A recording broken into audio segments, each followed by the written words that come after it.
25th December is an important day in Bangladesh's political history. After 17 years in exile, Tarique Rahman, the acting chairperson of the Bangladesh Nationalist Party, is returning to the country. Why is this important and why was he away for so many years? It's important because the BNP, or the Bangladesh Nationalist Party, which was the main opposition party during the Sheikh Hasina regime, is considered a front-runner in the elections scheduled for February 2026. But Tarique Rahman, the acting chairperson of the party, who's also the political heir of former Prime Minister Khaleda Zia, was not in the country. His return will galvanize the cadre further and give direction to the party's campaign. And therefore, many see him as a possible future Prime Minister of Bangladesh, with the BNP being in a pole position as far as these elections are concerned, that it could of course be the front runner, the winner in these elections, if the elections don't cause any major upset. And that's why Tarique Rahman's return after 17 years is being seen as a massive step.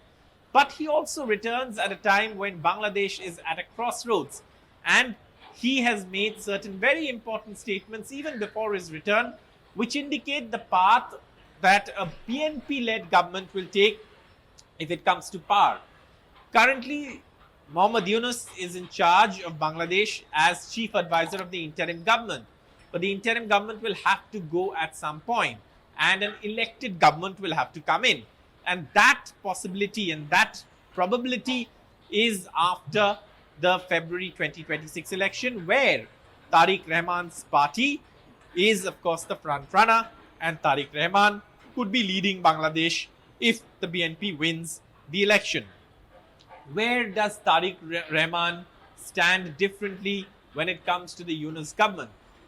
For starters, let's look at foreign policy. Now, Yunus has been criticized for pursuing a foreign policy, making major shifts in foreign policy without actually having an election or a mandate to do so. His most important job, and there were three things that he had to do: reform, justice, and elections. Now, obviously, Sheikh Hasina has been tried by the International Crimes Tribunal. Again, there are question marks on that trial. There are several loopholes in the way the justice system worked under Yunus to give Sheikh Hasina the death sentence. But again, all that apart, that was part of the mandate of the interim government. The second one was reforms, and then you have this July charter which has been enacted. That, of course, was been a larger consultative process. Several political parties took part in it. The BNP disagreed with several contentious issues, but it nevertheless was a part of the consultations. But the most important part in foreign policy, where Yunus, of course, has taken a completely different stand, and Tarique Rahman's stand differs again, is where it stands vis-a-vis the neighborhood. Mohammad Yunus has pursued a pro-Pakistan policy. He wants to be close to Pakistan. He's allowed bodies like the Islamic Bangladesh, a pro-Pakistan, radical Islamist, anti-India force, a lot of space in Bangladesh politics. Now, what has Tarique Rahman said? Tarique Rahman has said, neither Delhi nor Pindi, Bangladesh first, which is a larger enunciation of foreign policy, that in the neighborhood, Bangladesh will pursue its independent foreign policy, putting its interests first, rather than what Yunus has said and has done, which is build ties with Pakistan at the cost of the historic relationship with India. And therefore, all of these issues are very important. For India also, this election is important because while Mohammad Yunus doesn't have a mandate, he's adopted a very anti-India stance. The government with a mandate will perhaps look at long-term measures. Yunus is a short-term person. He's there temporarily. He wants to prolong his stay in power, is what his critics accuse him of. And that's why many say that there are disturbances being created in Bangladesh. There's a law and order situation being created at the behest of this radical Islamic forces. And perhaps Mohammad Yunus' government is not doing too much. It wants this law and order situation so that, one, it can raise question marks on Tarique Rahman's return. And secondly, it can also then prolong its stay in power, saying that the atmosphere is not conducive to hold elections. However, Yunus has been insisting. Even yesterday, he has met diplomats and said that elections will be held on February. But can elections be held in a situation where Islamist radical forces burn down newspaper offices, threaten journalists, target minorities, and continue to give threats to anyone who oppose them? And that's the question that the Yunus government has conveniently shied away from answering. And every time there's something internal, there's a problem, there's an internal law and order incident, the focus or the target is deflected and the blame is deflected towards India. That's something consistently the Mohammad Yunus government has done. And that's an attempt to try and paint India as the villain while trying to hide its own failures in controlling the law and order situation in Bangladesh. Now, take this for example. The Yunus government wanted India's help. The foreign ministry put out a statement saying we need help to arrest Usman Hadi's killers. Law enforcement agencies in Bangladesh are holding press conferences saying we don't have any idea where these people have gone. We don't even have an idea if they crossed the border. So again, jumping the gun, trying to deflect blame on India, all of this is Mohammad Yunus is doing.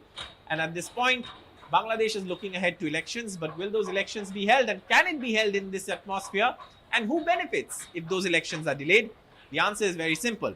Mohammad Yunus, as he gets to prolong his stay in power, and the other democratic forces, the parties that actually have the organization, the electoral machinery to fight elections like the BNP, would also suffer to some extent, as their election machinery has already been set in motion and they've already gathered momentum. So this is where it stands. This is why you see this kind of situation developing in Bangladesh, and there are multiple reasons, but Tarique Rahman's return is important. He has to lead the country. He has the legacy of a party that again, was formed in the initial years of Bangladesh's independence.